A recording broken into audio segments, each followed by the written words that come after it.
Hello everyone, Humble from Team Maelstrom here, with a little treat for all you Illumineers that don't really know what to do for the post-rotation landscape. I'm bringing all of you, yes, you, on a little adventure with me as we deep dive into some of the decks of the post-rotation landscape. We're going to be going over hand alterations, some sneaky tech options, general gameplay overviews, and a lot more. So take out those notepads, strap yourselves in, and get ready for our Maelstrom Deck Tech.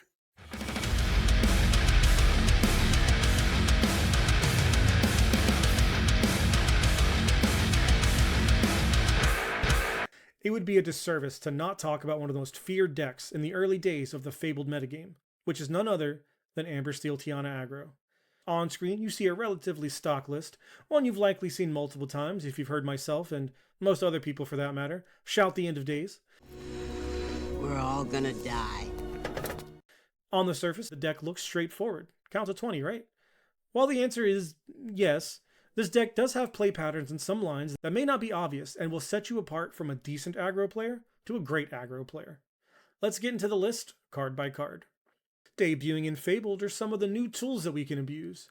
First new card we see is Nala, Undaunted Lioness. While this character has no damage, she has +1 lore and resist 1.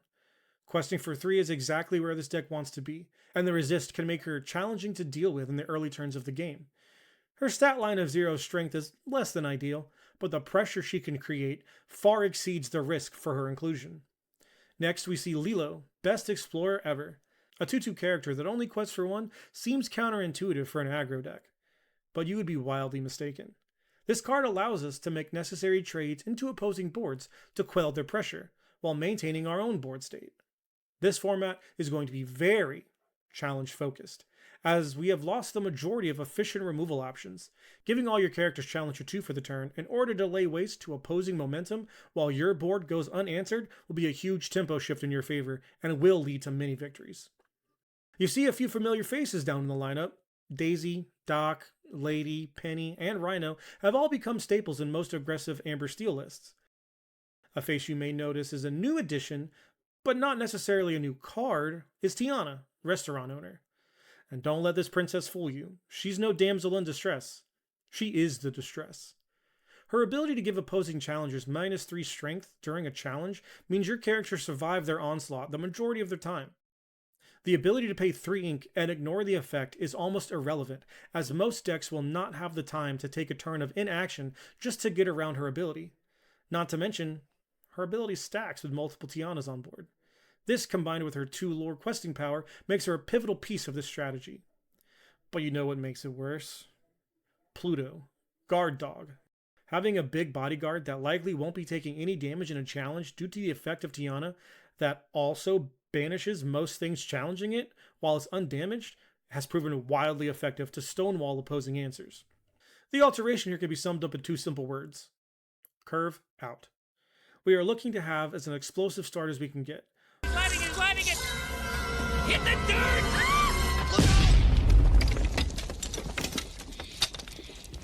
All the while trying to find Tiana and Pluto to hopefully shut the door on the opponent.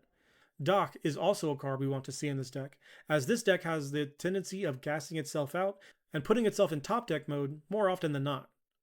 As far as the alterations go, here's a couple examples. In this example, you see we opened up a turn 1 Daisy, as well as a turn 2 play in Mr. Arrow. The rest of the hand leaves a lot to be desired. Multiple 3-cost characters that aren't Tiana is a no-go. Pete and Lilo have their places for sure, and in some cases, keeping a Pete in your opening hand is correct. But we are really looking to go as wide as possible and put the opponent under a lot more pressure, especially if we're going first. Now this is a hand.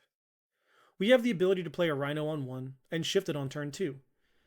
As you may already be aware, Rhino is very good at being a removal piece, as well as the quester. The resist 2 means it really can only be taken out in 1 turn by something with 5 power. Not exactly the easiest to achieve metric for a lot of decks. It can happen, for sure, as some decks have adapted to including dedicated slots to dealing with an early Rhino. But it is still something we do have to force them to have the answer. We also see Tiana as one of the pieces we want to be building towards. And finally, we have Doc as our final play once our hand size reaches 0 to refuel. I would keep the Arrow here as a dedicated inkable card, and send back just the Nala to look for another low character or just another inkable card. This deck has a slew of tech options and can be built in a variety of ways. Some of the most notable tech options are Stitch, Alien Troublemaker, Lawrence, Jealous Manservant, Lilo, Escape Artist, and Calhoun, Marine Sergeant. Each of these offers something new to the deck and allows you to operate on a different wavelength than the stock list. Stitch, for example, allows for far more synergy with the new Lilo, as its second line of text gives an alien character challenge or two and the ability to challenge ready characters. Lines of text that this Stitch finds very enticing. Lawrence adds some more beef to our lineup, as he is a 4/4 as long as he has no damage. This stat line will help us to maintain board control and just be a threat that can stick to the board, especially if Tiana is on the board alongside him. Lilo offers some late game recursion once the opponent has run low on resources. Recurring a 2 lore quester every turn will prove to be annoying for the opponent and sometimes just too much to deal with. Finally, Calhoun allows us to remove threats from the opposing board, while also not sacrificing too much in terms of lore generation. Her resist can also make her a sticky threat that will act as a barrier, keeping the opponent from exerting their cards. The overall game plan here is simple. Win the game. But it's not always as straightforward as just quest to 20. The deck can generate some oppressive turns and burst down opposing characters with a well-executed strength turn.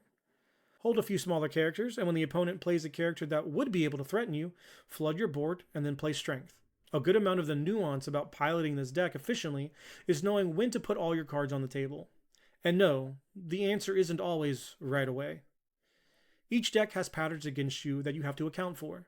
For example, the decks using Under the Sea are trying to lock you out of the game by utilizing the only board wipe still in the game. Ensure you have 1 to 3 characters ready to go after their big song turn to rebuild as fast as possible.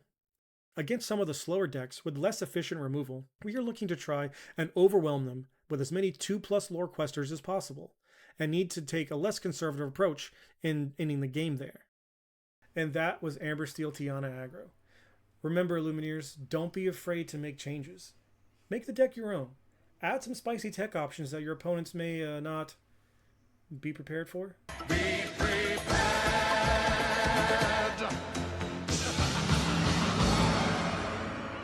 We'll see you on the next Deck Tech Stormies. Until then, I'm Humble, wishing you all a very successful testing. Again, love you. Stay back. And a huge shout out to our sponsor, Heavy Play.